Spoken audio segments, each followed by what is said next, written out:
আসসালামু আলাইকুম রহমতুল্লাহ। আজকে আমরা এক জায়গায় ঘুরতে যাব সবাই মিলে, সেজন্য তাড়াতাড়ি করে রেডি হয়ে নিতেছি। তাই পিছনে লক্ষ্য করে দেখি আমার সাথী ভাই আমার আগে রেডি হয়ে বসে আছে। তাই ছাত্রদেরকে বললাম তাড়াতাড়ি করে রেডি হয়ে নিতে। ও মা, তাদের কাছে যাই দেখি তারা আমাদের আগে প্রস্তুতি নিতে। যাই হোক, আমরা রেডি হয়ে গেলাম। এবার ছাত্রদেরকে দেখি তারাও রেডি হয়ে গেছে, আলহামদুলিল্লাহ।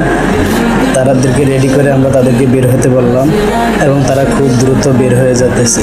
এদিকে আমার বন্ধু সে পানি খেয়ে নিতেছে যেন তার ক্লান্তি না আসে। তারপরে সবাই মিলে এক এক করে দলবদ্ধ হয়ে বের হয়ে গেলাম এবং এদেরকে বললাম তোমরা সুন্দর করে দাঁড়ায় যাও। মাশাআল্লাহ, তারা খুব সুন্দর করে সারি বেঁধে দাঁড়াই। মাশাআল্লাহ, সবাই সুন্দর করে দাঁড়ায় গেছে, সবাই সুন্দর করে। এবার সবাই মিলে হাঁটতে লাগলাম। হাঁটতে হাঁটতে বরিশাল উজিরপুর উপজেলা চলে আসলাম। আলহামদুলিল্লাহ, তারা এই জায়গায় আসে খুব আনন্দ এবং তাদের আনন্দে আমাদের আনন্দ। আলহামদুলিল্লাহ, আজকের ভিডিও ঝরে ফেল কাজ যথা।